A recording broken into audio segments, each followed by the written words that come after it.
بسم اللہ الرحمن الرحیم الحمد للہ رب العالمین الحمد للہ کما هو اہلہ الحمد للہ الذی لا یہتک حجاب ولا یغلق باب ولا يرد سائل ولا يخيب آمل والصلاة والسلام على أشرف الأنبياء والمرسلين أبي القاسم محمد وعلى أهل بيته الطيبين الطاهرين۔ عزیزان گرامی، میرے جوانوں، میرے عزیزوں، میرے بزرگوں اور میرے محترم سننے والوں، ہم اس ماہ مبارک میں جو بھی دعائیں، چاہے دعائے افتتاح ہو، چاہے دعائے مبارکہ مجیر ہو، اور چاہے دوسری دعائیں ہوں جن کو ہم پڑھتے ہیں، ہم جب ان دعاؤں کو اور ان کے معنی کو، ان کے مطالب کو دیکھیں گے تو ہمیں پتہ چلے گا کہ ان دعاؤں کے پڑھنے کا مطلب صرف یہ نہیں ہے کہ کسی طرح سے ٹوٹی پوٹی زبان میں کسی طرح سے جلدی جلدی ایک دعا کو ہم ختم کر دیں۔ یعنی دعا کے پڑھنے کا مقصد، قرآن مجید کی تلاوت کرنے کا مقصد یہ نہیں ہے کہ ہم جلدی سے عربی خوانی کریں، عربی پڑھ دیں کسی طرح سے، وہ انگلش میں لکھی ہوئی ہو یا ہندی زبان میں لکھی ہو یا گجراتی یا مراٹھی یا دوسری زبانوں میں لکھی ہو۔ ایسا نہ ہو کہ ہم صرف اس تلاش میں رہیں کہ کسی طرح سے آج کی دعا ہم پڑھ ڈالیں تاکہ کہہ سکیں کہ آج کی جو مخصوص دعا تھی وہ ہم نے پڑھ لی ہے۔ ناظرین محترم، اگر ہم ان دعاؤں کے ترجمے پر، ان دعاؤں کے معنی پر، ان دعاؤں کے اندر جو باتیں بیان ہوئی ہیں، جو مطالب بیان ہوئے ہیں، اگر ہم ان کو غور سے دیکھیں گے تو ان دعاؤں کے اندر جو مانگا گیا ہے وہ تمام وہ چیزیں ہیں کہ جو انسان کو انسانیت سے ہمکنار کرتی ہیں، جو انسان کو ایک بہترین بندہ بناتی ہیں۔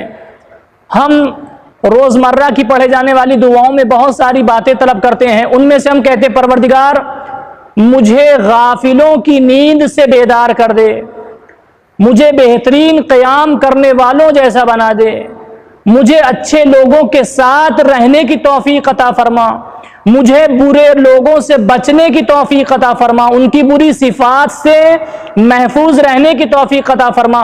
ہم ان دعاؤں میں اس طرح کی فریاد کرتے ہیں پروردگار سے، اور ہم کہتے ہیں پروردگار تیری رحمت میرے جو ہے وہ تلاش میں رہی اور میں تیری رحمت سے فرار کرتا رہا۔ پھر کہتے ہیں پروردگار میں گناہ کر کے آ گیا ہوں، اب تو مجھے معاف کر دے۔ اس طرح کے مطالب ہم دعاؤں میں کہتے ہیں۔ وہاں پر ہمیں توجہ دینے کی ضرورت ہے کہ یہ دعائیں محض سرسری اور دیکھ کر پڑھ جانا مقصد نہیں ہے۔ اصل مقصد یہ ہے کہ ان دعاؤں میں جو باتیں مانگی جا رہی ہیں ان باتوں کو اپنے اندر اجاگر کرنا، اپنے اندر پیدا کرنا۔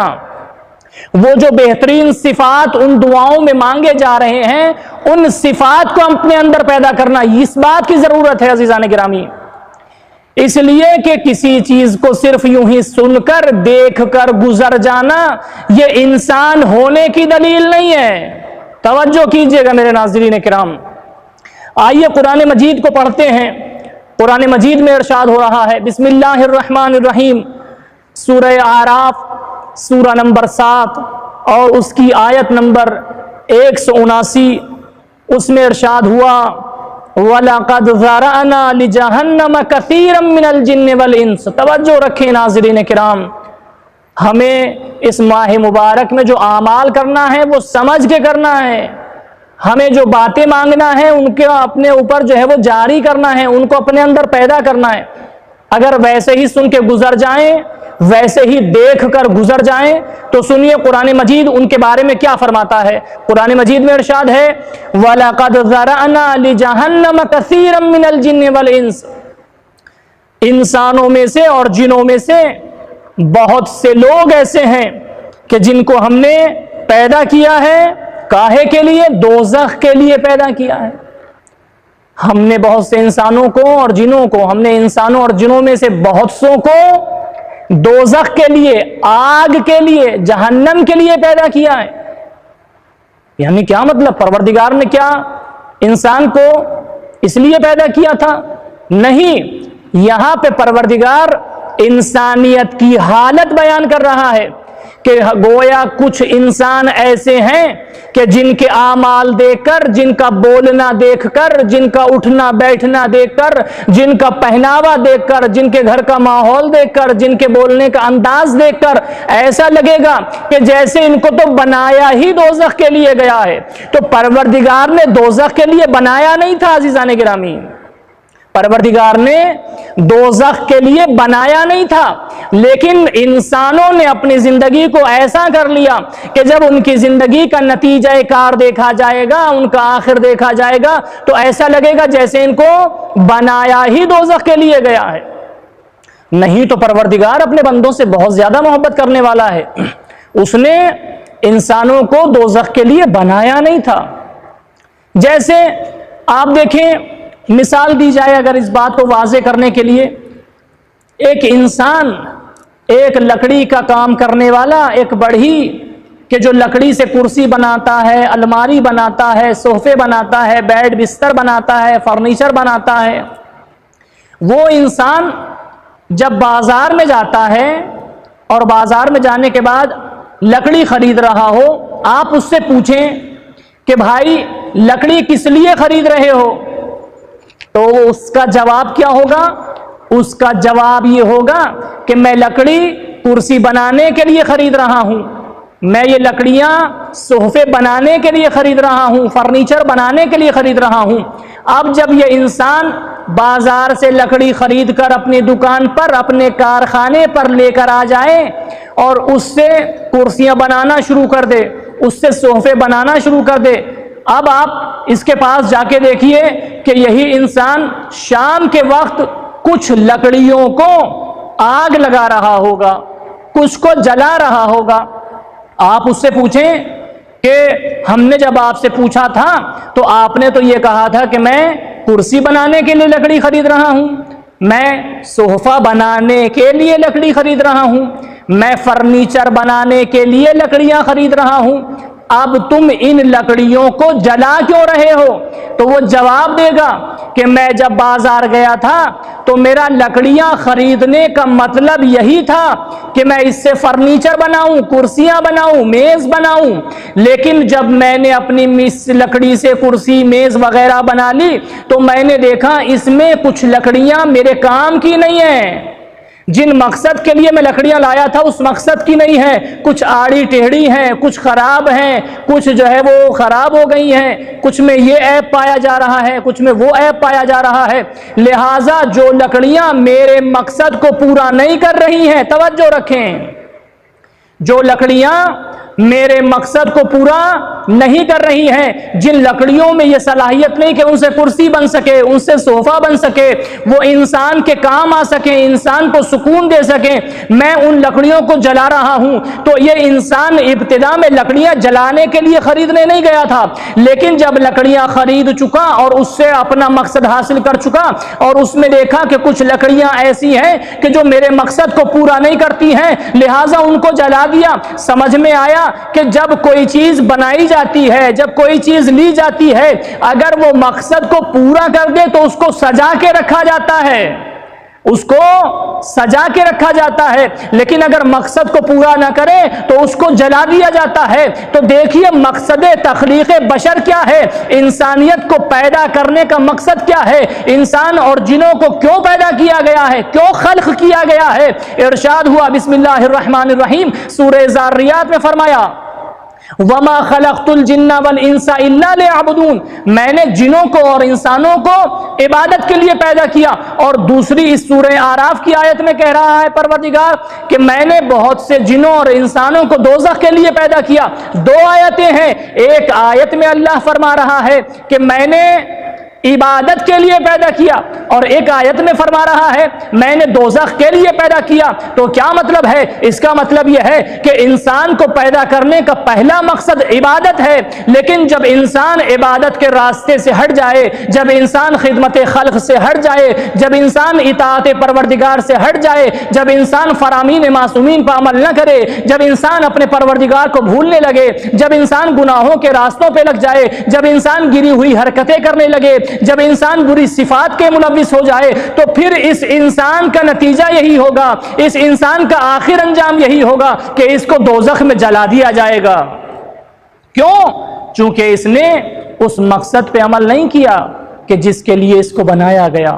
تو اس کا مطلب یہ ہے کہ جس وجہ سے بنایا جائے، جس مقصد کے لیے بنایا جائے، اگر وہ پورا نہ ہو تو پھر اس کو جلا دیا جاتا ہے، اس کو آگ میں ڈال دیا جاتا ہے۔ تو ناظرین کرام، ہمیں دیکھنا یہ ہے کہ ہماری زندگی جو چل رہی ہے، ہم جو زندگی گزار رہے ہیں، کیا ہمارا کردار ایسا ہے کہ جیسا پروردگار چاہتا ہے؟ کیا ہم نے اپنے کردار کو اچھا بنا لیا ہے؟ یہ موقع ہے، یہ فرصت ہے، یہ غنیمت ہے، اس میں رحمات الہیہ کے دروازے کھلے ہیں، مغفرت کے دروازے کھلے ہیں، برکات کے دروازے کھلے ہیں۔ پروردگار کی رحمت انتظار کر رہی ہے، پروردگار کی مغفرت انتظار کر رہی ہے۔ آجا میرے بندے، عزیزان گرامی، لہٰذا اس میں جتنی بھی ہم دعائیں پڑھیں، جتنی بھی چیزیں پڑھیں، ضروری یہ ہے کہ ان سے اپنے آپ کو بنائیں، ان سے اپنے کردار کو سنواریں، ورنہ صرف اگر سن لیں گے تو کوئی فائدہ نہیں ہوگا۔ کیا فرمایا؟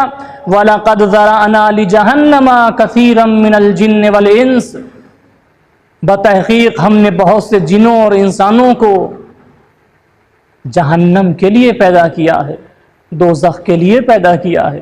پروردگار تو رحمان ہے، پروردگار تو کریم ہے، پھر یہ دوزخ کی باتیں کیوں ہیں؟ ارشاد ہوا لہم قلوب لا یفقہون بہا، ان کے دوزخ میں جانے کی وجہ خود وہ ہوئے ہیں، انہوں نے راستہ جو اختیار کیا وہ صحیح راستہ نہیں تھا۔ عزیزان گرامی، توجہ کی ضرورت ہے، غور کرنے کی ضرورت ہے۔ لہم قلوب لا یفقہون بہا، ان کے پاس دل تھے مگر وہ سمجھتے اور سوچتے نہیں تھے، وہ غور و فکر نہیں کرتے تھے کہ ہم جو زندگی گزار رہے ہیں وہ صحیح ہے کہ نہیں ہے، ہم جس راستے پر چل رہے ہیں وہ صحیح ہے کہ نہیں ہے، ہم جو کھانا کھا رہے ہیں وہ صحیح ہے کہ نہیں ہے، ہم جو لباس پہن رہے ہیں وہ پاک ہے کہ نہیں ہے، وہ سوچتے نہیں تھے۔ وَلَهُمْ أَعْيُنٌ لَا يُبْصِرُونَ بِهَا، وَلَهُمْ أَعْيُنٌ لَا يُبْصِرُونَ بِهَا، ان کے پاس آنکھیں تھیں، وہ ان سے دیکھتے نہیں تھے۔ تو جس کے پاس آنکھیں ہیں سب دیکھتے ہیں، لیکن یہاں پہ مراد یہ ہے کہ اگر محض یوں ہی نظر کر لی جائے وہ معیار نہیں ہے، یہاں پہ وہ مانگی گئی ہے کہ جس نظر سے دیکھنے کے بعد ہماری زندگی میں بدلاؤ آ جائے۔ تو دل سے سوچیں کہ جس میں زندگی بدلنے لگے، آنکھوں سے دیکھیں کہ جس میں ہمارے عمل اچھے ہونے لگیں۔ اور آگے فرمایا وَلَهُمْ آذَانٌ لَا يَسْمَعُونَ بِهَا، ان کے کان تھے مگر ان کانوں سے سنتے نہیں تھے۔ تو عزیزان گرامی، جس کے کان ہے وہ سنتا ہے، جس کی آنکھیں ہیں وہ دیکھتا ہے۔ غور کریں، یہ دیکھنا اور سننا کون سا ہے؟ یہ دیکھنا اور سننا وہ ہے کہ جو ہمیں عمل پہ لگا دے، اس لیے کہ سوچنے کا، دیکھنے کا اور سننے کا معیار یہ ہے کہ اگر دیکھ کر، سن کر، سمجھ کر عمل کیا جا رہا ہے تو اس کو دیکھنا، سننا، سمجھنا کہیں گے، لیکن اگر دیکھ کر، سن کر، سمجھ کر عمل نہ کیا جائے تو اس کا مطلب یہ ہے کہ نہ دیکھا گیا ہے، نہ سنا گیا ہے، نہ سمجھا گیا ہے۔ اس دیکھنے اور سننے کا کوئی فائدہ نہیں ہے کہ جو ہماری زندگی میں بدلاؤ نہ لا سکے، جو ہمارے کردار کو نہ بنا سکے، ہمیں اچھا انسان نہ بنا سکے۔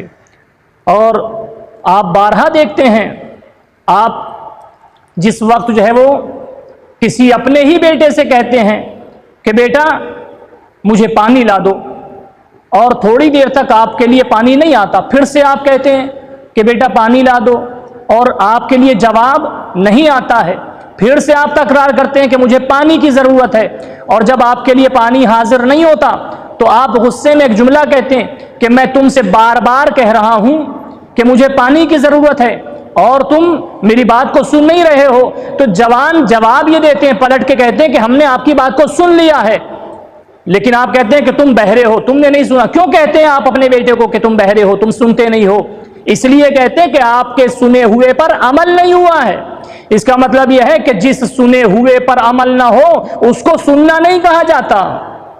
اور اسی طرح سے جب کوئی انسان گھر میں ٹھوکر کھا جاتا ہے تو آپ اس کو کہتے ہیں کہ تم اندھے ہو، تمہیں دکھائی نہیں دیتا، تم دیکھ کر نہیں چلتے ہو۔ اس کا مطلب یہ ہے، وہ کہتا نہیں مجھے پتا تھا، مجھے معلوم تھا کہ راستے میں اینٹ پڑی ہے، راستے میں پتھر پڑا ہے۔ کہا پھر ٹھوکر کھا گئے، اندھے ہو؟ کیوں اندھا کہہ رہے ہیں آپ؟ اس لیے کہہ رہے ہیں کہ دیکھنے کے بعد اس نے اس سے بچنے کا راستہ نہیں اختیار کیا۔ سمجھ میں آیا کہ جس دیکھنے اور سننے اور سمجھنے سے زندگی میں عمل نہ ہو، توجہ کریں عزیزان گرامی، جس سننے دیکھنے سمجھنے سے ہم عمل نہ کریں اس کا کوئی فائدہ نہیں ہے۔ اس لیے معیار یہ ہے کہ عمل ہونا چاہیے، زندگی میں بدلاؤ آنا چاہیے، اچھا کردار بن جانا چاہیے۔ اور پھر فرمایا کہ جو انسان دیکھ کر عمل نہیں کرتے ہیں، سن کر عمل نہیں کرتے ہیں، دل سے کام نہیں لیتے ہیں، وہ کیا ہیں؟ اولئک کالانعام، وہ جانوروں جیسے ہیں، بل ہم اضل، بلکہ اس سے بھی گرے ہوئے ہیں۔ بہرحال اس میں اس تمہیدی گفتگو میں پیغام یہ دینا تھا عزیزان گرامی، ناظرین محترم، میرے بزرگوں، میرے نوجوانوں، میرے بھائیوں، میرے سننے والوں، میری ماؤں بہنوں، یاد رکھیے کہ ہم اس ماہ مبارک میں جو بھی دعا پڑھیں، اس ماہ مبارک میں جو بھی عمل کریں، اس کو دیکھیں تو صحیح کہ ہم سے ہمارا پروردگار کہہ کیا رہا ہے، ہمارے معصومین ہم سے کیا کہہ رہے ہیں، ان کو پڑھیں اور زندگی میں بدلاؤ لائیں۔ اس لیے کہ یہ مہینہ بہترین موقع ہے کردار کو بنانے کا، یہ کردار سازی کا بہترین مہینہ ہے۔ تو عزیزان گرامی، مسلسل گفتگو چل رہی ہے کردار سازی کے حوالے سے، اور قرآن مجید کی یہ آیت کریمہ جس میں ارشاد ہو رہا ہے، بسم اللہ الرحمن الرحیم، یا ایھا الذین آمنوا کتب علیکم الصیام کما کتب علی الذین من قبلکم لعلکم تتقون۔ اے صاحبان ایمان، ہم نے تم پر روزے فرض کیے ہیں، تم پر روزے واجب کیے گئے ہیں، ایسے ہی کہ جیسے گزشتہ تم سے پہلے والوں پر روزے فرض کیے تھے۔ اور روزے رکھنے اور روزے فرض ہونے کا مطلب یہ ہے لعلکم تتقون، شاید تم متقی بن جاؤ، پرہیزگار بن جاؤ۔ اور عزیزان گرامی، چونکہ اس روزے کے رکھنے کا مطلب پرہیزگاری ہے، اور میرے ناظرین محترم یاد رکھیے گا کہ پرہیزگاری، یا جس کو کہیں کہیں ترجمہ کیا جاتا ہے اللہ سے ڈرنا، یہاں پہ پرہیزگاری کا مطلب یہ نہیں ہے کہ ہم ڈر پیدا کر لیں اور وہ ڈر ہمارا ایسا ہو کہ جیسا ڈر بعض جانوروں میں پایا جاتا ہے۔ کبوتر کے بارے میں مشہور ہے کہ جب کبوتر اپنی موت کو دیکھتا ہے اور جب کبوتر یہ دیکھتا ہے کہ بلی مجھ پر حملہ کرنے والی ہے تو یہ کبوتر پھر کرتا کیا ہے؟ اپنی آنکھیں بند کر کے سر جھکا کے بیٹھ جاتا ہے۔ توجہ رکھیں، ڈرنے کا مطلب یہ نہیں ہے کہ انسان ایک طرف جا کے بیٹھ جائے، انسان کوئی عمل نہ کرے، بلکہ ڈرنے کا مطلب کچھ اور ہے۔ ڈرنے کا مطلب یہ نہیں کہ ایک جانور کی طرح کہ جیسے ہی کبوتر بلی کو دیکھے اپنا سر جھکائے، آنکھیں بند کرے اور بیٹھ جائے اور یہ سوچنے لگے کہ خطرہ ٹل گیا ہے۔ نہیں، بلکہ ڈرنے کا مطلب یہ ہے کہ انسان گوشہ نشینی اختیار نہ کرے، انسان ایک جگہ جا کے بیٹھ نہ جائے، بلکہ پرہیزگاری، اور یہاں پر جو تقویٰ مانگا گیا ہے اس کا مطلب یہ ہے کہ ہمارے اندر حرکت پائی جائے، عمل پایا جائے۔ اگر ڈرنے کا مطلب یہ ہو کہ انسان آنکھیں بند کر کے بیٹھ جائے تو اس کا کوئی فائدہ نہیں ہے۔ لہٰذا عزیزان گرامی قدر، پرہیزگاری اور ڈرنے کا مطلب یہ ہے کہ انسان اپنی زندگی میں بدلاؤ لائے، اپنے کیریکٹر اور اخلاق اور کردار میں تبدیلی لائے۔ ڈرنے کا مطلب یہ ہے، اس لیے فرض کیا گیا ہے تاکہ انسان اپنے آپ کو متقی بنا سکے، پرہیزگار بنا سکے۔ عزیزان گرامی، روزہ رکھنے کے فائدے ہیں اور روزہ نہ رکھنے کے نقصان بھی ہیں۔ روزہ رکھنے کے فائدے، انسان متقی بنتا ہے، انسان کے کردار میں تبدیلی آتی ہے۔ اگر تبدیلی نہیں آ رہی ہے، وہ محض بھوک برداشت کرنا کہلایا جا سکتا ہے، اس کو روزہ نہیں کہا جا سکتا۔ جو روزہ ہم پر واجب ہوا ہے اس سے تقوی پیدا ہو۔ تقوی ایک جگہ بیٹھنے کو نہیں کہتے، بلکہ زندگی میں حرکت اور عمل ہونا چاہیے۔ ناظرین کرام، میرے سننے والوں، میرے عزیزوں، امام صادق علیہ السلام فرماتے ہیں، من افطر یوما من شہر رمضان خرج روح الایمان منہ۔ امام فرماتے ہیں کہ جس انسان نے بھی، سنیں، غور کریں، توجہ کریں، جس انسان نے بھی ایک دن کا روزہ بغیر کسی عذر کے، بغیر کسی مشکل کے، بغیر کسی پرابلم کے، بغیر کسی عذر شرعی کے، اگر کسی نے ایک دن کا روزہ چھوڑ دیا تو خرجا روح الایمان من ہو، تو اس سے ایمان کی روح چلی جائے گی۔ اور روایت پہ غور کریں کہ ایک دن کا بھی روزہ اگر کوئی چھوڑ دیتا ہے تو اس سے جو ایمان کی روح ہے، جو روح ایمان ہے، وہ کیا ہو جائے گی؟ وہ خارج ہو جائے گی، وہ نکل جائے گی۔ روزہ نہ رکھنے کی وجہ سے ایمان کی روح ختم ہو جاتی ہے، ایمان مردہ ہو جاتا ہے، اور جب ایمان ختم ہو جائے تو پھر عمل کہیں سے نہیں آ سکتا ہے۔ لہذا روزے کو بغیر کسی عذر کے نہیں چھوڑا جائے۔ اگر بغیر عذر شرعی کے، بغیر عذر کے چھوڑا جائے گا روزے کو، تو پھر نتیجہ یہ ہوگا کہ یہ روزہ چھوڑ دینا ایمان کی روح کو ختم کر دے گا، اور ایمان آہستہ آہستہ موت کی جانب بڑھنے لگے گا۔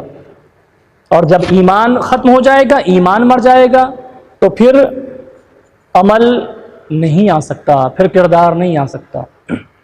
لہذا عزیزان گرامی، بہرحال ہمیں پروردگار عالم نے یہ موقع دیا ہے، اس میں پروردگار کی عبادت کی جائے اور بندگان خدا کی خدمت کی جائے، لوگوں کے کام آیا جائے۔ یہ روزے ہمیں یاد دلاتے ہیں کربلا والوں کی۔ ان روزوں سے ہمیں یاد کرنا ہے ان کو کہ جنہوں نے ان روزوں کو پہنچانے کے لیے، اس دین کو پہنچانے کے لیے، اس اسلام کو پہچانے کے لیے، اس کو بچانے کے لیے کس طرح سے بھوک اور پیاس کا سامنا۔ اللہ اکبر۔ میرے اللہ تجھے واسطہ کربلا والوں کی مظلومی کا، میرے اللہ تجھے واسطہ کربلا والوں کی مصیبت کا، میرے اللہ تجھے واسطہ اس منظر کا، تجھے واسطہ خیمہ حسینی سے بلند ہونے والی آوازوں کا، تجھے واسطہ ان آوازوں کا جو آواز دیتے تھے العطش العطش العطش، ماؤں کے سامنے ان کے بچے آواز دیتے پیاس پیاس پیاس، ماؤں کے سامنے ان کے بچے تڑپ رہے تھے، مائیں دیکھ رہی تھی۔ میرے اللہ عجیب منظر تھا، رونے والوں خدا تمہیں کوئی غم نہ دے، خدا تمہارے بچوں کو سلامت رکھے۔